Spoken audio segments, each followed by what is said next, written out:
23 नवंबर 2005 रात का समय होता है। हैदराबाद से एक बस निकलती है जिसकी मंजिल थी गुजरात का अहमदाबाद शहर, लेकिन बीच में इस बस को महाराष्ट्र से गुजरना था। रात के करीब 1:30 बजे होंगे।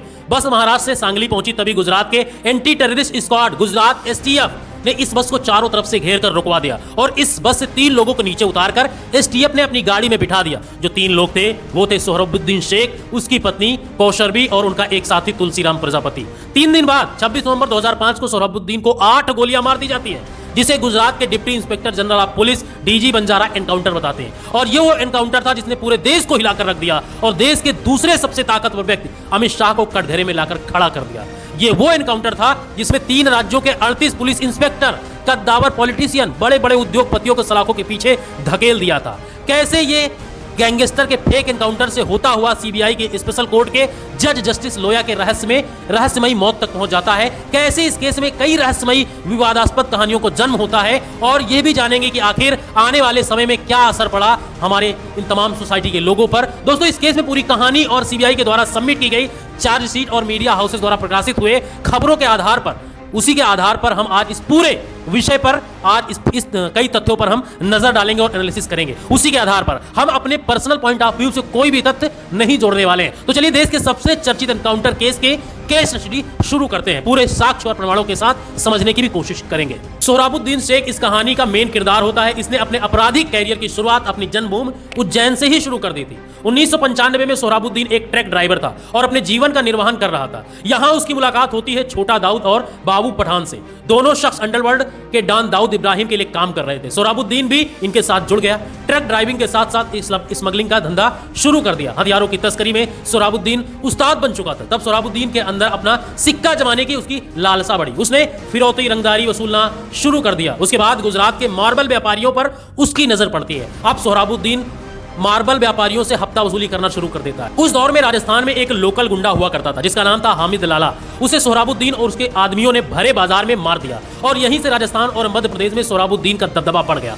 धीरे धीरे यह गैंग पुलिस की रडार में भी आने लगा। इसके बाद 2004 में भी एक बड़ा कांड होता है जहां से सोहराबुद्दीन और उसके गैंग की चर्चा होने लगी। दरअसल गुजरात में भाजपा के सीनियर लीडर हुआ करते थे हीरेन पांड्या, जिनकी मौत तो आज भी एक रहस्यमय बनी हुई है कि उनकी हत्या किसने करवाई थी। पर हीरेन पांड्या को मारने वाले कोई और नहीं बल्कि सोहराबुद्दीन और तुलसीराम प्रजापति ही थे। ये सब होने के बाद सोहराबुद्दीन एक और कांड कर देता है, जिसके बाद फिर वो यमराज के पास पहुंच जाता है। दरअसल राजस्थान में एक मशहूर आरके मार्बल इंडस्ट्री होती है। आरके मार्बल के ऑनर जो होते हैं विमल पाटनी, इनको डरा धमकाकर सोहराबुद्दीन एक मोटी रकम वसूल करता है, जिसकी बात जब मार्बल कम्युनिटी में फैली तो पूरी मार्बल कम्युनिटी एकजुट हो गई, जिसके बाद सोहराबुद्दीन को ढूंढा जाने लगा।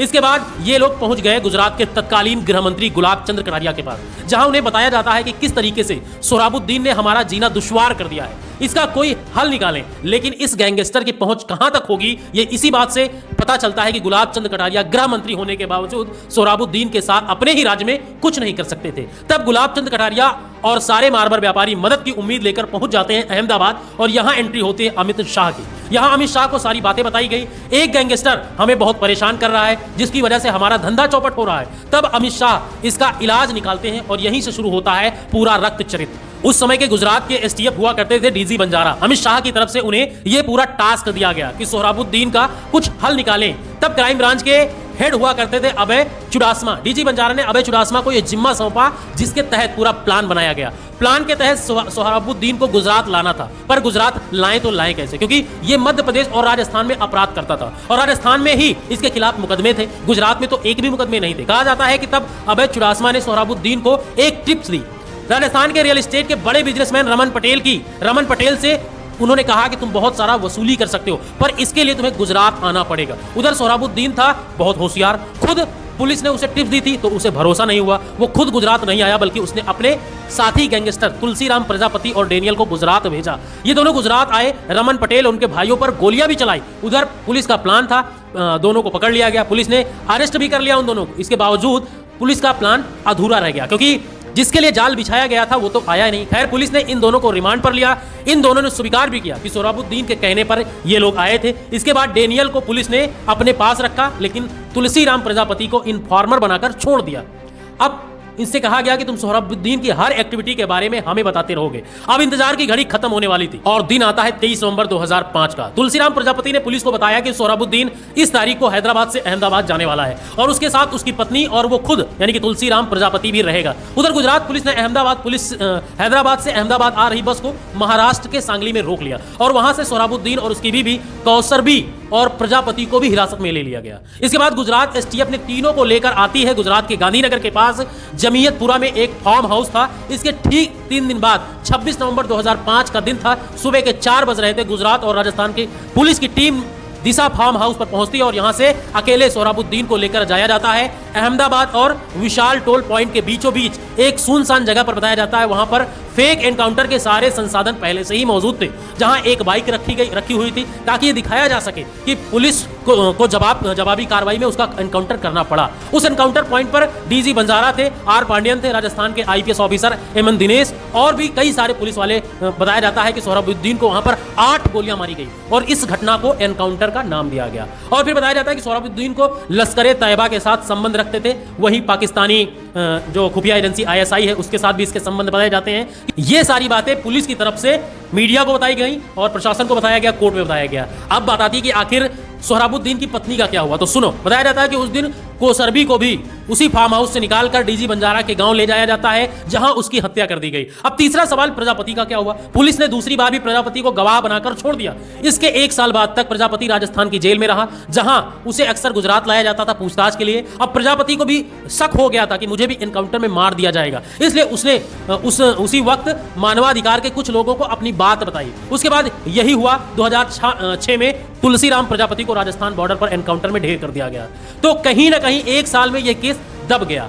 इसके बारे में कोई चर्चा नहीं कर रहा था, कोई बात नहीं कर रहा था कि सोहराबुद्दीन के एनकाउंटर में किसका हाथ था, क्या नहीं था। सोहराबुद्दीन के एनकाउंटर के 1 साल बाद फिर से गड़े मुर्दे वापस उठने लगे। दरअसल एक पत्रकार है प्रशांत दयाल को गुजरात के जाने माने अखबार डीबी भास्कर में इंटरव्यू उन्होंने दिया, जहां उन्होंने कई बड़े चौंकाने वाले खुलासे किए। प्रशांत दयाल के मुताबिक इस एनकाउंटर में शामिल कुछ पुलिस वालों से उनकी मीटिंग हो रही थी। तब शराब के नशे में पुलिस वालों के मुंह से निकल गया कि पास में ही एक फार्म हाउस में बुर्का पहनी महिला को मार दिया गया था। उसके बाद प्रशांत दयाल उस जगह पर जाकर पूछताछ की तो लोगों ने बताया कि यहाँ एक बुर्का पहनी हुई महिला मतलब जो भी आई थी उसकी पूरी सच्चाई उन्होंने पता लगाया। जिसके बाद 2006 में डीबी भास्कर में उन्होंने एक इंटरव्यू दिया। तब फिर से इस देश में इस केस पर चर्चा होने लगी। दूसरी तरफ सोहराबुद्दीन के भाई रोहाबुद्दीन ने सुप्रीम कोर्ट में अपनी भाभी के खोने और भाई के फेक एनकाउंटर की पिटीशन डाल दी, जिस कारण मार्च 2007 में इस केस में फिर से इन्वेस्टिगेशन शुरू होती है और कोर्ट ने गीता जौहरी को इस केस को सौंपा। गीता जौहरी ने 1 महीने के बाद 24 अप्रैल 2007 को कोर्ट को रिपोर्ट सौंपी, जिसके कारण DG Banjara, MN Dinesh, RK. Pandian जैसे बड़े बड़े पुलिस ऑफिसर गिरफ्तार हुए। दूसरी बार जनवरी 2010 में गीता जौहरी ने इस केस की रिपोर्ट सुप्रीम कोर्ट को सौंपी। तो इस बार सुप्रीम कोर्ट के जज को जो रिपोर्ट सौंपी गई थी उसमें पॉलिटिकल प्रेशर देखा गया, क्योंकि गीता जौहरी पर पॉलिटिकल प्रेशर था, जिसके कारण सुप्रीम कोर्ट ने यह केस सीबीआई को ट्रांसफर कर दिया। अब सीबीआई ने इस केस को संभाला और नए सिरे से जांच की शुरुआत कर दी। 23 जुलाई 2010 को सीबीआई ने अपनी चार्जशीट पेश की, जिसमें 38 लोगों को आरोपी बनाया गया था, जिसमें ऐसे ऐसे लोगों का नाम था जिसे सुनकर पूरा देश दंग रह गया था। अमित शाह, डीजी बंजारा, गुलाब चंद कटारिया, राजस्थान के गृह मंत्री अभय चुड़समा, एमएन दिनेश, ऐसे ऐसे कर टोटल 38 लोगों के नाम शामिल थे। इसके बाद 25 जुलाई 2010 का वो दिन आता है जब पहली बार इस केस में अमित शाह को गिरफ्तार कर उन्हें जेल जाना पड़ा था।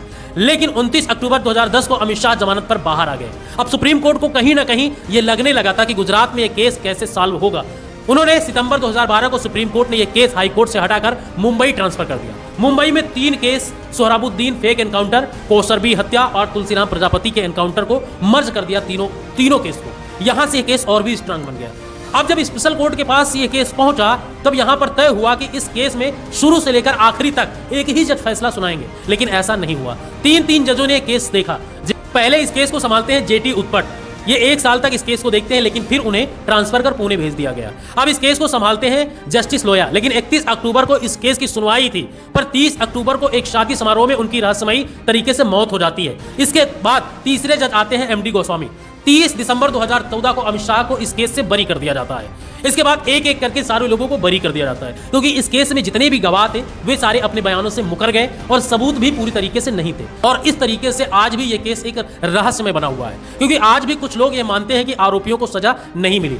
अब यहाँ पर कुछ बातें आपको भी समझनी होगी कि सोहराबुद्दीन शेख भी कोई सज्जन पुरुष नहीं था, एक क्रिमिनल गैंगस्टर था जिसके ऊपर हत्या, स्मगलिंग, एक्सटॉर्शन जैसे तमाम सारे 56 मुकदमे उसके ऊपर दर्ज थे। दूसरी बात यह है कि कोई भी व्यक्ति, चाहे वो देश का प्रधानमंत्री हो, राष्ट्रपति हो, प्रधानमंत्री, कुछ भी हो, कितना भी रसूख वाला हो, वो अगर उसे सजा देनी है तो सिर्फ और सिर्फ कानून के तरीके से। फिलहाल मेरा सवाल यह है कि आप लोग इस केस पर क्या समझते हैं, कमेंट में जरूर बताएं। तो चलिए सम्राट भाई को दीजिए राम राम, मिलते हैं नई कहानी के साथ, तब तक के लिए जय हिंद।